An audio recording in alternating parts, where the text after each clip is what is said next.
Nous accueillons à présent Madame Piette qui représente le FDF pour la commune de Gansoren. Bonjour Madame. Bonjour Monsieur.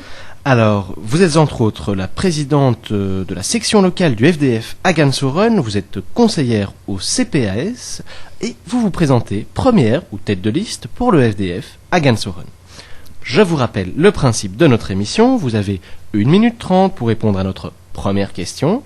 Ensuite, et en fonction de votre réponse, nous enchaînerons sur différentes sous-questions. Quand vous êtes prête, on peut y aller. Je vous en prie. Alors, Madame Piette, si le FDF remporte les élections à Gansoren, quels sont les 3 projets ou initiatives en matière de culture pour les jeunes que vous comptez mettre en œuvre? Alors, je dois vous dire d'abord qu'à Gansoren, la culture pour les jeunes entre 18 et 30 ans, en fait, elle est pratiquement inexistante. Il y a beaucoup pour les tout jeunes ou pour les adultes, mais pour vraiment cette tranche d'âge, je me suis rendue à la maison des jeunes, j'ai visité la villa de Gansoren et c'est vrai que cette tranche d'âge n'est pas vraiment concernée.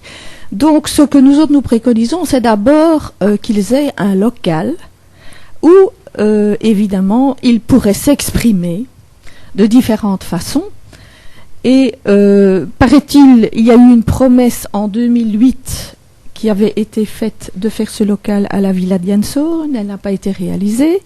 Et donc ce serait vraiment la chose primordiale, c'est de leur donner un local adéquat, où ils auraient donc toutes les possibilités de se faire connaître, soit par d'abord peut-être les outils de communication tels que Facebook, Twitter, d'abord faire créer quelque chose qui ne coûte rien et qui pourrait donc aussi leur donner la possibilité d'échanger des projets, des échanges de vues, d'élaborer des sujets peut-être importants pour la commune et vis-à-vis de la commune.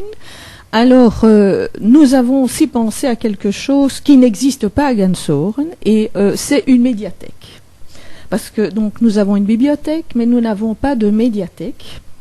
Et aussi, par la même occasion, peut-être faire un espace Internet pour ceux qui sont peut-être plus défavorisés et qui pourraient pratiquer donc dans ce local les possibilités qu'Internet propose.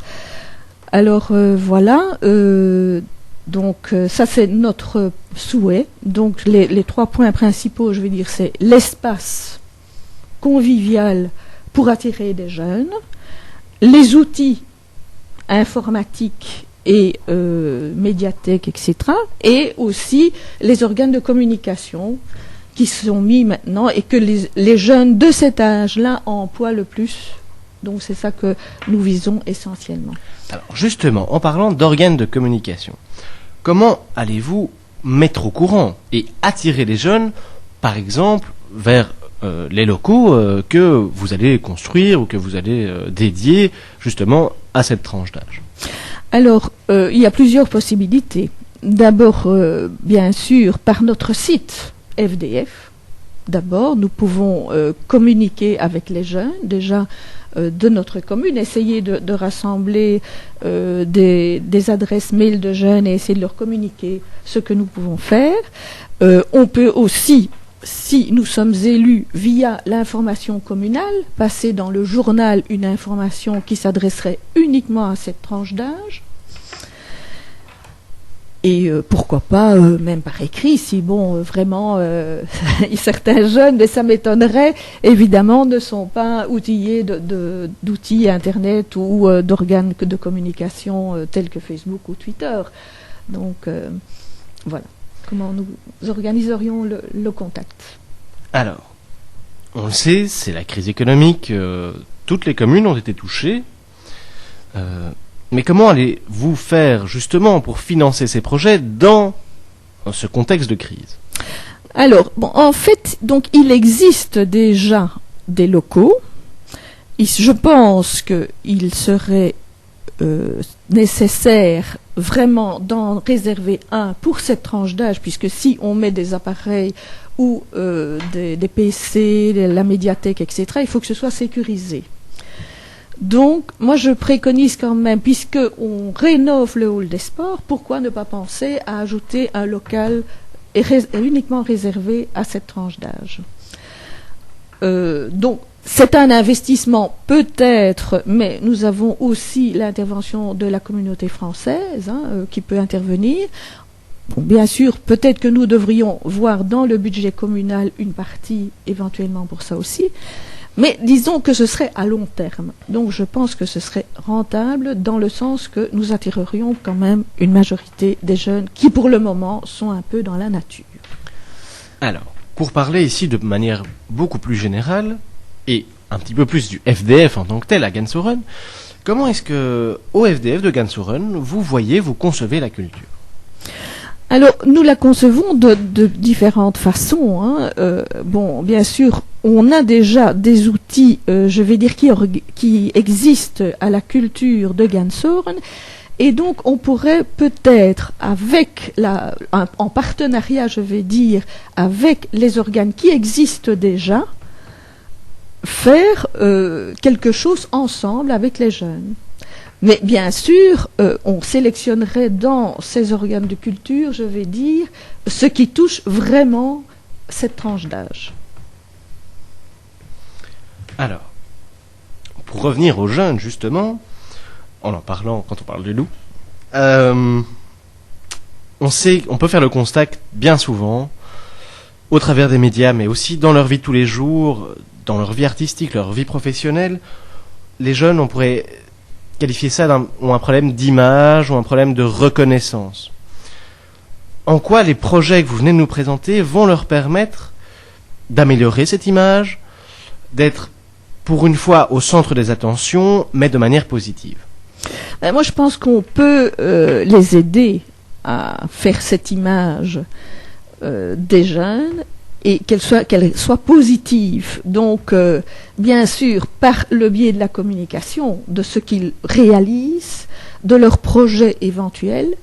Et donc, moi, je pense que, de toute façon, tout ce que je viens d'énumérer précédemment dans les projets que nous préconisons, je pense que ça les mettra en valeur. Donc, je pense que ça va d'abord les attirer. Et cette tranche d'âge aussi, ce sont nos futurs électeurs aussi. Et donc, là aussi, pourquoi par ce biais-là, ils pourraient aussi être informés politiquement de ce qui se passe au point de vue de la culture. Alors, nous arrivons maintenant à la fin de cette interview. Je vais vous poser la dernière question, qui est ici une question vraiment axée, ou même branchée sur la musique, on pourrait dire.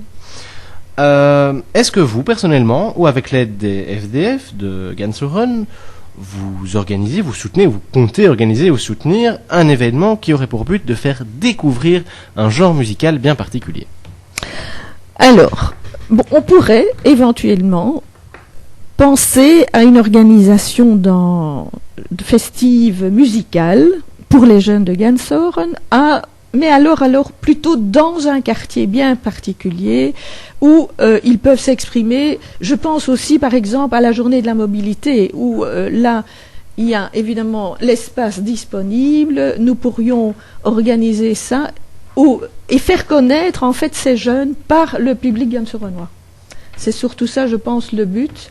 Et donc, moi personnellement, je me renseignerai évidemment auprès des jeunes de ce qu'ils souhaitent faire passer comme musique, parce que c'est plutôt leur domaine, et donc nous verrions ça ensemble. Voilà. Eh bien, un beau mot de conclusion. Je vous remercie d'être venu répondre à toutes nos questions. Alors, je rappelle, pour ceux qui auraient manqué le début de l'interview, que vous présentez en tant que tête de liste pour le FDF à Gansoren. Bonne chance et bon courage pour les élections. Merci beaucoup.